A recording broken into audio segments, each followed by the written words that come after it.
Hey guys, welcome back to my YouTube channel. আপোনালোক কেনে আছে আশা কৰিছো আপোনালোক সকলো ভালে আছে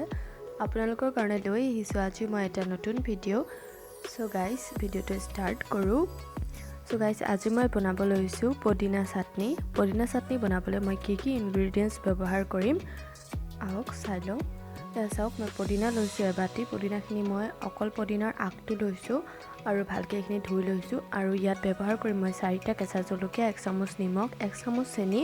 আৰু লৈছো 1 চামুচ তেতেলিৰ গুটিখিনি মই উলিয়াই লৈছো আৰু লৈছো 4 ফুটা নহৰু এইখিনি ইনগ্ৰেডিয়েন্টস দি মই আজি বনাম পদিনা চাটনি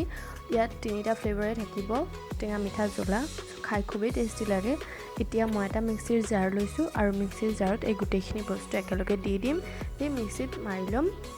হৈ যাব পদিনা চাটনি ৰেডি একেবাৰে সহজ ৰেচিপি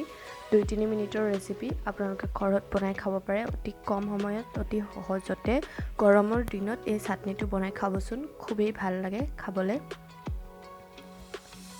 সো গাইস ভিডিওটো হেকলকে চাই থাকিব এতিয়া সব এই গুটেখিনি ইনগ্ৰেডিয়েন্টস মই জাৰটোত দি দিছো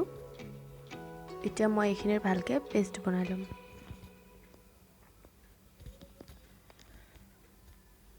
এসাওক মোৰ পদিনা চাটনি হৈ গল ৰেডি খাবলৈ খুবেই টেস্টি হৈছে আপোনালোকে এনেকৈ বনাই খাব আৰু মোক কমেন্ট কৰি জনাব কেনেকুৱা পালে খাই আৰু যিসকল মোৰ চেনেলটোত নতুন হয় প্লিজ মোৰ চেনেলটো সাবস্ক্ৰাইব কৰি দিব আৰু লগতে যদি মোৰ ভিডিওটো চাই আপোনালোকৰ ভাল লাগিছে তেনেহলে লাইক শেয়াৰ আৰু সাবস্ক্ৰাইব কৰিবলৈ নাপাহৰিব আপোনালোকৰ ফ্ৰেন্ডছ আৰু ফ্যামিলিৰ লগত নিশ্চয় মোৰ ভিডিওটো শেয়াৰ কৰি দিব আৰু আশা কৰিছো মোৰ ভিডিওটো চাই আপোনালোকৰ সকলোৰে ভাল লাগিছে সো গাইস আজিলৈ আহিছো ধন্যবাদ